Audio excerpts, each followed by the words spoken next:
एक शिक्षा मंत्री को इस तरह का बयान नहीं बिल्कुल नहीं करना चाहिए, बिल्कुल कंडम करना चाहिए और उनको वापस लेना चाहिए शब्द और हाथ कान पकड़ के माफी मांगना चाहिए, उठक बैठक करना चाहिए। जो शिक्षा मंत्री अगर ऐसी बात हो तो बहुत ही ज़्यादा अशोभनीय है, नहीं बोलना चाहिए। चंद्रशेखर हैं, ये तो मतलब ये तो मंत्री बन गए, खुदा ना खास्ता कैसे बन गए, लेकिन ये तो चपरासी के लायक भी नहीं है। सनातन धर्म को जो समझ जाए, सनातन धर्म किसी भी उसका नहीं होता, एक सभ्यता है। बिहार के जो शिक्षा मंत्री हैं चंद्रशेखर, डॉक्टर चंद्रशेखर, उन्होंने एक विवादास्पद बयान दे दिया कि रामचरितमानस में भेद करते हैं, समाज को बांटने वाली जो है, और उसकी शिक्षाएं ऐसी हैं जिससे कि उसको जो है निरस्त कर देना चाहिए, फाड़ के फेंक देना चाहिए। इस तरह से रामचरितमानस। मैं तो यही कहूँगा, जिस स्टेट का शिक्षा मंत्री इस तरह का होगा, वहाँ का शिक्षा का स्तर क्या होगा। और रही बात, ये हिंदुओं की सहनशीलता की परीक्षा ली जा रही है। किसी धर्म पे अगर आप किसी के ग्रंथ को, आप चाहे हिंदू हो, मुस्लिम हो, कोई भी हो, किसी की धार्मिक, हम उसे रामायण को लेके ही सुबह उठते हैं और रामायण ही हमारे घर में आदर्श माना जाता है। हाँ, तो भगवान राम ने तो बंदर भालू को साथ ले लिया। जिनको आप कह रहे हो कि हमारे को नीच कहा गया, ये कहा गया, तो उन्होंने तो बंदर भालू को तक अपने साथ लिया, फिर सबरी के झूठे बेर खाए। तो ऐसे शिक्षा मंत्री पर कोई कमिट करने की जरूरत नहीं है, उनको वोट से ही आप वो कर सकते हैं। नीतीश जी कहते हैं कि मुझे मेरे संज्ञान में नहीं है कि मेरे मंत्री ने किसी ने इस तरह से बयान दिया होगा, लेकिन वो एक तरफ जो है फिर देश की कमान संभालने के लिए जो है, इनको जितना जी चाहे, इनको आज तक यही तो तकलीफ है कि हिंदुओं का विरोध जितना कर सकते हो करिए, उसकी सहनशीलता का परीक्षा ली जा रही है। क्योंकि अभी किसी और धर्म में क्या होता है, उसकी जीभ काट ली गई होती। श्री राम तो अपनी जगह पे हैं, उनकी तुलना तो किसी से कर नहीं सकते, वो तो भगवान है। और रही बात, ये जो चंद्रशेखर हैं, ये तो मतलब ये तो मंत्री बन गए, खुदा ना खास्ता कैसे बन गए, लेकिन ये तो चपरासी के लायक भी नहीं है। क्योंकि ऐसे मंत्री होके इस तरीके से बयान देना, तो उस तरीके से अपने आप को ये है कि अपने आप को वो करना कि पॉपुलरिटी लाना, कि अनर्गल कुछ भी बातें करके पॉपुलरिटी लाना ताकि हम मीडिया में आ सकें। ऐसी मंत्री, ये मंत्री बनने लायक है नहीं है। नालंदा विश्वविद्यालय में दीक्षांत समारोह में दे रहे हैं, जहाँ पे कि हमारी एक पौध तैयार हो रही है, देश का भविष्य जहाँ जो तैयार हो रहा है। क्या संस्कृति देंगे रामचरितमानस के बारे में इस तरह से अनर्गल बातें, आपका क्या कहना है? सर, मेरा तो यही कहना है कि अगर इतने मतलब सम्माननीय पद पे बैठने वाला आदमी, और अगर हिंदू समाज की जो पवित्र ग्रंथ श्रीमद हमारा रामचरितमानस है, अगर उसके बारे में अगर ऐसी कोई बात बोल रहा है, तो इसका यही मतलब है कि वो एक तो पहली बात तो ये बोल के सुर्खियों में आना चाहता है, और अपने जो शिक्षा मंत्री अगर ऐसी बात हो तो बहुत ही ज़्यादा अशोभनीय है, नहीं बोलना चाहिए। और बाकी श्री राम जी के बारे में बोलने से पहले है ना, उनके कम से कम 10% उनके जो कदम हैं उन पे चल के दिखाए, उसके बाद बोले तो समझ सकते हैं, लेकिन बोलने का कोई अधिकार नहीं है। शिक्षा मंत्री इस तरह से बयान दे रहे हैं, वो मेरे को कह रहे हैं कि मेरे संज्ञान में नहीं है, क्यों नहीं एक्शन लेते हैं? उनको प्रधानमंत्री पद का लालच है, और कहने से कोई ये नहीं होता कि मैं प्रधानमंत्री बनना चाहता हूँ, मैं बन जाऊँगा, वैसा नहीं होता। जनता के बीच में जाके जनता को प्यार मतलब पाना पड़ता है, तभी कोई प्रधानमंत्री बनाता है। एक दायरे में रखना चाहिए ताकि इस तरह के बयान ना दें, ताकि उनके बयान से नीतीश जी का मतलब वो होता है उनकी चरित्र के ऊपर ही, ताकि उनके पार्टी के जैसा नेता सोचते हैं वैसे ही सोच इनकी नीतीश जी की है। ताकि ऐसा है कि अगर अपनी पार्टी के नेता को अगर एक हद में नहीं रखेंगे तो उन पे भी लगेगा कि जैसी उनकी सोच है वैसी नीतीश जी की सोच है। बात है सर, देखिए जिस तरह से वो कहते हैं कि हमने गठबंधन इसलिए तोड़ा है कि ये बीजेपी जो है हिंदू मुस्लिम करती है, लेकिन वो तो यही भेद कर रहे हैं, ये अपने समाज को तोड़ने की बात कर रहे हैं। कि बीजेपी ने हिंदू मुस्लिम नहीं किया, एक सनातन धर्म को जगाया है। इनको तकलीफ उस चीज़ की है, सनातन धर्म को जो समझ जाए, सनातन धर्म किसी भी उसका नहीं होता, एक सभ्यता है, और सनातन धर्म पे जीने वाला ही आगे बढ़ पाता है। आज दुनिया विश्व गुरु क्यों मानती थी पहले, वहाँ सनातन धर्म कितना प्रचार था। इन लोगों के लिए एक सबसे सरल हो गया कि हिंदुओं का जितना मजाक उड़ा सको उड़ाओ। और हमें सौभाग्य है, हम अपने आप को गौरवान्वित महसूस करते हैं कि हम एक ऐसे प्रधानमंत्री के शासनकाल में यहाँ पे हैं जिसने पूरी दुनिया में डंका बजा रखा है हिंदुस्तान का। पाकिस्तान का हाल देखो, ये चोर सब, चोरों की दुकान बंद हो रही है, इसलिए सारे इकट्ठे हो रखे हैं। जाके देखो ना पड़ोसी राज्यों में, श्रीलंका का क्या हाल है, आटे के लिए तरस रहे हैं। मौत यहाँ भाई साहब आज बलूचिस्तान की खबर फिर- है, बलूचिस्तान वाले कह रहे हैं कि हमें इंडिया में मिला दो, हम इंडिया में मिलना चाहते हैं क्योंकि इंडिया वाले हमारी देख रेख करेंगे और हमारी मतलब विकास होगा। लेकिन बलूचिस्तान और गिलगिट वाले दोनों मतलब वहाँ जनता कह रही है कि आज मतलब न्यूज़ में आज देख लो बलूचिस्तान और गिलगिट वाले क्या कह रहे हैं कि हम इंडिया में मिलना चाहते हैं, वो विरोध प्रदर्शन कर रहे हैं वहाँ पे। आज तो खुद पाकिस्तान के जो मुस्लिम हुआ है कम्युनिटी, वो आज उसको एहसास हो रहा है कि हम हिंदुस्तान में रहने का कितना हमें फ़ायदा मिला, कि आज हम कितने बेनिफिट उठा रहे हैं और वो भूखे मर रहे हैं। एक मिनट आ रहा हूँ आपके पास। ये अनाप शनाप बयान जो दिए हैं केवल जो मोदी जी के खिलाफ बयान दिए इसलिए दिए फेमस होने के लिए।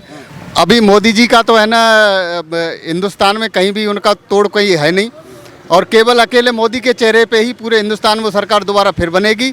उनका अभी तक कोई तोड़ नहीं है, वो विश्व नेता हैं, विश्व के नेता हैं, ऐसे समझो। तो शिक्षा मंत्री ने इतना बड़ा बयान दिया है और देश को पूरे इतने बड़े समाज का जो है दिल तोड़ा है, उस पर एक्शन होना चाहिए नहीं होना चाहिए शिक्षा मंत्री पे? बिल्कुल बिल्कुल, इस बात के लिए तो एक्शन हो चाहिए क्योंकि हिंदू लोगों की भावनाओं को अगर जो आदमी आहत करता है तो उस पर बिल्कुल इस तरह से सामाजिक बाइकाट होना चाहिए और बिल्कुल एक्शन होना चाहिए उन पर। एक्शन होना चाहिए। क्या लगता है कि क्या ये शिक्षा मंत्री पे जो है एक्शन होना चाहिए? नीतीश कुमार को क्या करना चाहिए, बर्खास्त करना चाहिए नहीं करना चाहिए? नीतीश जी को तुरंत उनको भाई वो करना चाहिए, पद से हटाना चाहिए, ताकि मुस्लिम नेता ने बोला होता तो जरूर हो गया होता, लेकिन ये हिंदू नेता है या हिंदू होके हिंदू के ऊपर कटाक्ष करना ये बिल्कुल ही गलत बात है। असल में है क्या है, रामचरितमानस को समझने के लिए ना रामचरित की प्रभु श्री राम की ना वो सारी जो वर्चुअल आदतें होती हैं जो उनकी पारिवारिक परंपराओं में शामिल हैं। देखो, उनको प्रभु श्री राम को पुरुषोत्तम राम क्यों कहा गया, मैं बताता हूँ। प्रभु श्री राम की वंशावली में जाएं, प्रभु श्री राम के पिता का नाम राजा दशरथ, राजा दशरथ के पिता का नाम राजा अज, राजा अज के पिता का नाम राजा रघु, रघु के दिलीप, दिलीप से ऊपर चंद हरिश्चंद्र। तो आप एक बात बताओ, किसी को पुरुषोत्तम बोला नहीं? क्यों बोला, बताता हूँ। उस समय के सम्राट के दावेदार होने के बावजूद भी उस समय के सम्राट थे, राजनीतिक शक्ति बढ़ाने के लिए कई एक शादियाँ करते थे। प्रभु श्री राम ने ऐसा कुछ भी नहीं किया। उन्होंने एक पत्नीत्व का अनुसरण किया, अपने भाइयों के साथ कभी छल नहीं किया। माता कैकेयी ने, राजा दशरथ ने, उनके पिता ने जो उनसे कहा उन्होंने सहर्ष उसे स्वीकार कर लिया, क्योंकि माँ बाप का आदेश जो होता है ना, ईश्वर के आदेश से भी बढ़ के होता है कि आत्मा, परमात्मा, जीवात्मा, कहीं ना कहीं हर जीवात्मा में एक आत्मा का अंश, परमात्मा का अंश होता है। उनको लगता है कि भूल गलती, ह्यूमन एरर सबके अंदर है। उनको पता था कि मैंने उसकी बहन की नाक कान काटी, उसने मेरी बीवी का अपहरण कर लिया, ठीक है। उन्होंने कहा था इसे हम राजनीतिक लेवल पे, उन्होंने अपने शांति दूत भेजे, अंगद को भेजा, हनुमान जी को भेजा, बहुत तरीके से समझाया, विभीषण, हर तरीके से लेके। और उन्होंने देखो, उन्होंने मानव जाति को कम, उन्होंने वानर जाति को अपने में इन्वॉल्व किया, क्योंकि वानर जाति जितनी लॉयल होती है ना, ईमानदार होती है ना, उसके अंदर कोई लालच नहीं होता। कितना लालच होता है फल फूल खाने का ना, राइट। तो उन्होंने वो भी रावण को ये भी कहने का मौका नहीं दिया कि मैंने राक्षसों का सहारा लिया, मैंने देवता। मंत्री जो है ऐसी बातें बोले तो क्या शिक्षा देंगे चंद्रशेखर? राजनीतिक अस्तित्व खतरे में है, इस चीज का डर सता रहा है। उनको पता है कि मैं हिंदुत्ववादी चीजों का जितना विरोध करूंगा तो उसमें विरोधी तत्वों में अदर, देखो मैं नाम पर्टिकुलर किसी का नहीं ले रहा हूँ, सारे समझदार हैं, उनको पता है कि कितने लोग उनके फेवर में आ जाएंगे। 5 से 6 चौड़ी सेना पांडवों के पास थी, फिर भी जीते, 3 गुने ज़्यादा होने के बाद भी। क्यों जीते? धर्म के साथ थे उन्होंने। देखो, जब आप सामाजिक अस्तित्व की चीज़ों को अगर खतरे में देख के अगर आप लाठी डंडा हथियार उठा लोगे ना, तो आपके साथ पूरी दुनिया साथ खड़ी होगी। जहाँ जब आप हत्या, लूट, बलात्कार जैसे, जहाँ औरत, हमारे हिंदू धर्म में कहा जाता है यत नार्यस्ते रमनते पूजनते रमनते तत्र देवता। तो जहाँ अगर इन सिद्धांतों को हम फॉलो कर रहे हैं, वही रामचरितमानस में दिखाया है, वही महाभारत में दिखाया है। पूरी थोड़ी बहुत ज़्यादा पढ़ा लिखा आदमी बहुत बड़ा नेता बन जाएगा क्या? ये ज़रूरी नहीं है। बहुत पढ़ा लिखा आदमी, आप एक बात बताइए, एक बहुत पढ़ा, देखो कुछ चीज़ें ना आनुवंशिक होती हैं, आप बात को समझिएगा, कुछ चीज़ें आनुवंशिक होती हैं। मोदी जी हैं, मोदी जी कोई डॉक्टरेट नहीं है, बट आनुवंशिक, उनकी माँ ने ना उनको तपा के तैयार किया है, संस्कार दिए हैं। तो आज वहाँ उस लेवल पे है। चंद्रशेखर जी से अगर आप उम्मीद करोगे तो वो पॉसिबल नहीं है। नीतीश कुमार कहते हैं मेरे संज्ञान में नहीं है। संज्ञान में इसलिए नहीं है, उनको पता है अगर वो उस चीज़ को एक्सेप्ट कर लेते हैं तो उनको पता है कि बीजेपी ना धर दबोचेगी। बीजेपी अभी भी देखो, बीजेपी के अभी तक देखिए उनके दल के नेता मतलब जब गठबंधन जब बनाई थी सरकार उन्होंने 2019 में बिहार में, तो बीजेपी के समर्थन से बनाई थी। तो अब जाहिर सी बात है, अब उनको दिख रहा है कि बीजेपी के समर्थन की कंपेयर में उन्होंने देखा कि वहाँ के जो लोकल दल है वो उनको पूरा सपोर्ट दे रहे हैं। क्यों कैसे संभाल पाएंगे जब अपने देश संभालने की बात है? क्योंकि वो तो प्रधानमंत्री के दावेदार भी है, वो बन रहे हैं। अरे ऐसे दावे मैं कुछ भी कहने लगूं ऐसे तो थोड़ी होता है। मोदी जी का तोड़ कोई नहीं है आज के टाइम में, और आने वाले अगले देखो बीजेपी में एक से एक काबिल नेता हैं। और अभी बात बराबर या उसकी नहीं है, अभी मोदी जी के हाथ में कमान है और बहुत सही हाथों में कमान है। देश सुरक्षित है और देश 50 साल सुरक्षित कर लिया। और मोदी जी के बाद भी इतने लाइन में नेता लगे हैं, अभी नंबर किसी का आना नहीं है। तो बात ये है कि जिस तरह से जो है रामचरितमानस और मनुस्मृति को लेकर के और आरएसएस को लेकर के जो बयानबाजियां हो रही हैं, ढोल गमार शूद्र पशु नारी, सुनिए ये सब ताड़न के अधिकारी। सुनिए ताड़न का मतलब क्या समझते हैं पहले तो आप मुझे बताइए। ताड़न का मतलब होता है डांट डपट झपड़ा, जिसमें आप अपने बच्चे को डांटते हैं। देखो औरत हो, बच्चा हो, स्त्री हो, शूद्र हो, पशु हो या ढोल हो, ढोल एक तरफ कर दो, वो एक वादन है।